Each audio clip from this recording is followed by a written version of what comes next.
नमस्कार, स्वागत आहे तुमचं माझ्या यूट्यूब चॅनलवरती. तर आज आपण बनवणार आहोत बोंबील चटणी.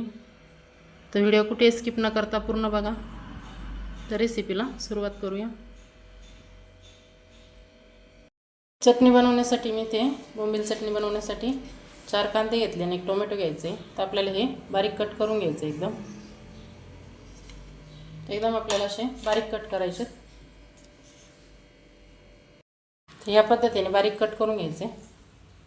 मी थोडी कोथिंबीर पण घेतली ती पण बारीक कट करून घ्यायची. त्यानंतर बोंबील घेतले मी तर इथे मी बारीक बोंबील घेतले.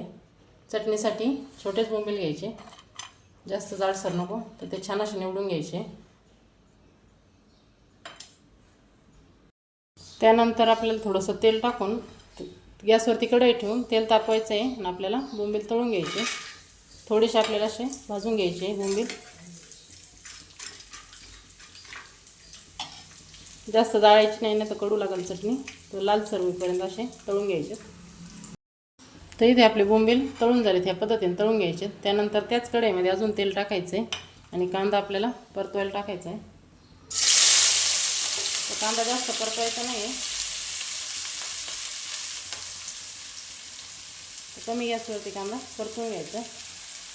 कांदा असं थोडासा शिजेपर्यंत आपल्याला परतून घ्यायचं आहे.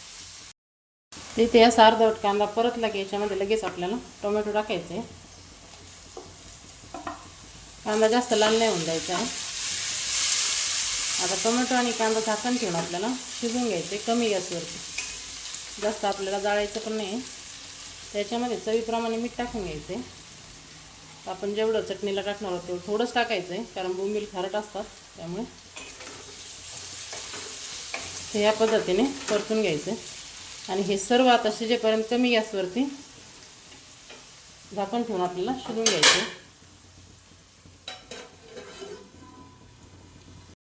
टोमॅटो आणि कांदा परततोय तोपर्यंत आपण बोंबील मिक्सरच्या भांड्यामध्ये दळून घ्यायचे. जास्त बारीक पण नाही करायचे आणि जास्त जाडसर पण नाही.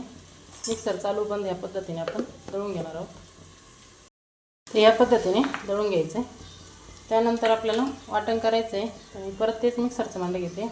त्याच्यामध्ये भरपूर सारा असं लसूण टाकायचं आपल्याला वाटणासाठी. त्यानंतर याच्यामध्ये हिरव्या मिरच्या टाकायच्या. हिरव्या मिरच्या पण आपल्याला भरपूर टाकायच्या, म्हणजे छान चटणीला चव येते. त्याचं आपल्याला बारीक वाटण करायचं. ह्या पद्धतीने वाटण करायचं. पाणी न टाकता वाटायचं आपल्याला. तर मी तर थोडंसं जाडसर ठेवलं. तरी तर कांदा आणि टोमॅटो परतलं आहे. त्याच्यामध्ये आपण जे आता पेस्ट केली होती लसूण आणि हिरवी मिरचीची ती याच्यामध्ये टाकून घ्यायची आणि हे पण आपल्याला परतून घ्यायचं आहे.